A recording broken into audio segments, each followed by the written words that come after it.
നമസ്കാരം. എത്ര നല്ല ആചാരമാണ്. സംഘപരിവാറിന്റെ ആക്രമണങ്ങൾക്ക് ഇരയാക്കപ്പെട്ട വ്യാപാരികൾ ആക്രമണങ്ങളെക്കുറിച്ച് സോഷ്യൽ മീഡിയയിൽ വളരെ നല്ല രീതിയിൽ തന്നെ എഴുതുകയുണ്ടായി. ആക്രമണകാരികൾ തങ്ങളുടെ കടകളെ അടിച്ചു തകർത്തതും തങ്ങളെ ആക്രമിച്ചതുമൊക്കെ വളരെ വൈകാരികമായ രീതിയിൽ തന്നെ അവർ സോഷ്യൽ മീഡിയയിൽ എഴുതി കുറിച്ചു. അതിനപ്പുറം അവരുടെ കൂട്ടുകാരോടും പോലീസിനോടും വളരെ വ്യക്തമായി കാര്യങ്ങൾ ആ സമയത്ത് തുറന്നു പറഞ്ഞു. പക്ഷേ അതിനുശേഷം അവർ ഒന്നിനും തയ്യാറായില്ല എന്ന ഒരു വാസ്തവം നമ്മൾ തിരിച്ചറിയേണ്ടതുണ്ട്.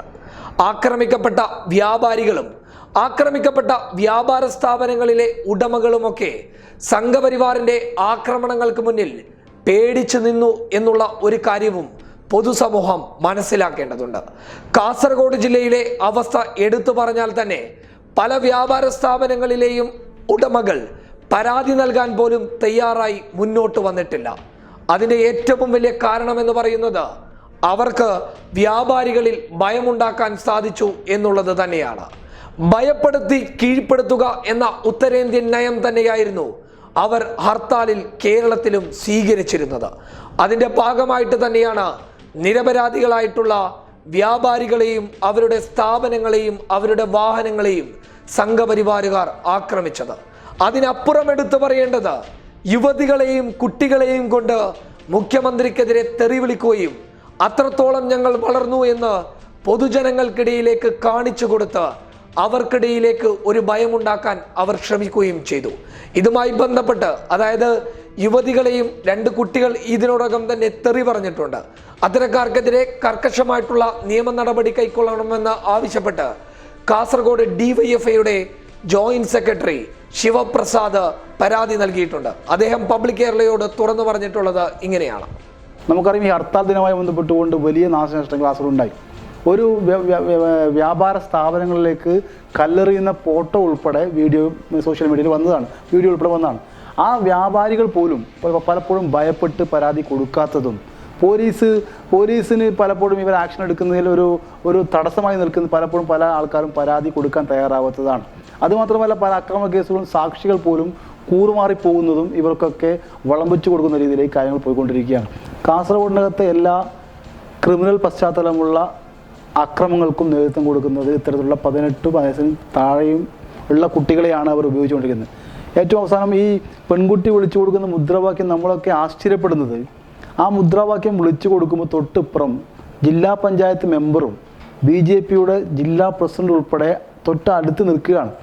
അദ്ദേഹം ഒരക്ഷരം പോലും അത് തടസ്സപ്പെടുത്താനോ ഇത് വിളിക്കരുതെന്ന് കുട്ടിയെ ഉപദേശിക്കാനോ പോലും തയ്യാറാവുന്നില്ല എന്നതാണ് ഞങ്ങളെപ്പോലുള്ളവരെ ഈ പൊതുരംഗത്ത് പ്രവർത്തിക്കുന്നവർ ആശ്ചര്യപ്പെടുന്നത്.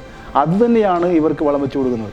എല്ലാ അക്രമങ്ങളെയും ഈ അപവാദങ്ങളെയും എല്ലാം തന്നെ പറയുമ്പോൾ അതിനൊന്നും ഇവർ തടസ്സപ്പെടുത്താതെ അതിനെ ഒരു വലിയ രീതിയിലേക്ക് അവർക്ക് ആവേശം കൊടുക്കുന്ന രീതിയിലേക്ക് പിന്തുണ കൊടുക്കുന്നതാണ് കാസർഗോഡിനകത്തെ ശാപമായി കാണുന്നത്.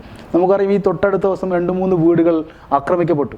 ആ വീടുകൾ ആക്രമിക്കപ്പെടുമ്പോഴും ഇവർ ഇതേ മുദ്രാവാക്യം തന്നെയാണ് വിളിച്ചത്. അവരുടെ പേര് പറഞ്ഞ്, മുഖ്യമന്ത്രിയുടെ പേര് മാറ്റി അവരുടെ പേര് പറഞ്ഞ് അവർക്കെതിരെ ഇതേ മുദ്രാവാക്യം വിളിക്കുകയാണ്. ഏറ്റവും അവസാനം ഇന്ന് DYFI ഒരു പരാതി കൊടുത്തു. ചെറിയ 9ാം ക്ലാസ്സിലും 10ാം ക്ലാസ്സിൽ പഠിക്കുന്ന കുട്ടികൾ സോഷ്യൽ മീഡിയയിലൂടെ പറഞ്ഞ വാക്കുകൾ നമ്മളൊന്നും ചിന്തിക്കുന്നതിനപ്പുറമാണ്. അതിനപ്പുറമായി പോലീസുകാർ തന്നെ പറഞ്ഞത് ഒരു കുട്ടിക്ക് ഇങ്ങനെയൊക്കെ പറയാൻ വേണ്ടി പറ്റുമോ എന്നാണ്. ഇതൊക്കെ നമ്മുടെ നാടിനകത്തെ സമാധാന അന്തരീക്ഷം തകർക്കുന്നതിന് വേണ്ടിയുള്ള വലിയ ശ്രമങ്ങൾ പ്രത്യേകിച്ച് കാസർഗോഡിനകത്തെ സംഘപരിവാറും BJPയും ശ്രമിച്ചുകൊണ്ടിരിക്കുകയാണ്.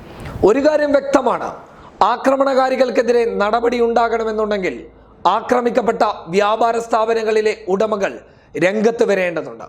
അവർ പോലീസിനെ സമീപിച്ച് കൃത്യമായിട്ടുള്ള കാര്യങ്ങൾ വിശദീകരിച്ചു കൊടുത്താൽ ജാമ്യമില്ലാ വകുപ്പ് പ്രകാരം അവരെ പോലീസിന് അറസ്റ്റ് ചെയ്യാൻ വേണ്ടി സാധിക്കും.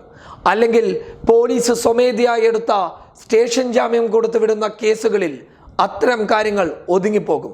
വ്യക്തമായി പറഞ്ഞു കഴിഞ്ഞാൽ സംഘപരിവാർ കുട്ടികളെയും യുവതികളെയും നിർത്തി വ്യാപാരികളെയും പൊതുസമൂഹത്തെയും ഭയപ്പെടുത്തി കീഴ്പ്പെടുത്താനുള്ള മുന്നേറ്റവുമായി കടന്നു വരുമ്പോൾ അവരെ തടയേണ്ടത് നമ്മുടെ ആവശ്യമാണ്. News desk, public Kerala.